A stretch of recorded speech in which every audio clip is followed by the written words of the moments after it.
আসসালামু আলাইকুম ফ্রেন্ডস।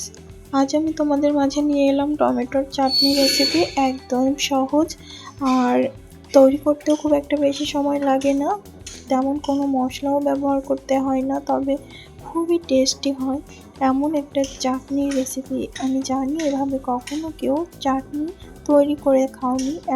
একদমই বিয়ে বাড়ির স্টাইলে হবে চাটনির এই রেসিপিটা।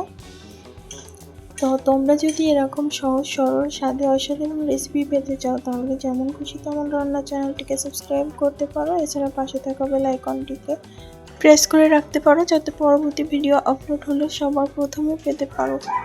এছাড়া ভিডিও দেখতে দেখতে যারা এই পর্যায়ে চলে এসেছো এখনো একটা ভিডিওতে লাইক দাওনি, প্লিজ একটা লাইক দিয়ে পুরো ভিডিওটা কন্টিনিউ করার অনুরোধ রইল। তো দেখো টমেটোগুলোকে আমি এখানে বেশ ভালোভাবে ধুয়ে পরিষ্কার করে নিচ্ছি।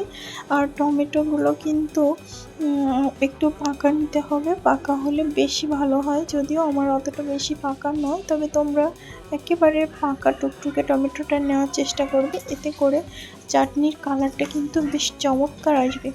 তো ভালো করে আমি এভাবে টমেটোগুলো ধুয়ে নিয়েছি, এই 2 থেকে 3 বার মতো ধুয়ে এখন এগুলোকে কেটে নিতে হবে। যতটা সম্ভব কুচি করে নিলে ভালো হয়, এর কোনো দড়া বাঁধা কাটিং নেই। তোমরা যেমন পারো সে তেমন করেই কাটিংটা করে নেবে, তবে যতটা সম্ভব ছোট করে নেবে যাতে চাটনিটা তৈরি করতে কোনো অসুবিধা না হয়, খুবই তাড়াতাড়ি অল্প সময়ের মধ্যে রেডি হয়ে যায়।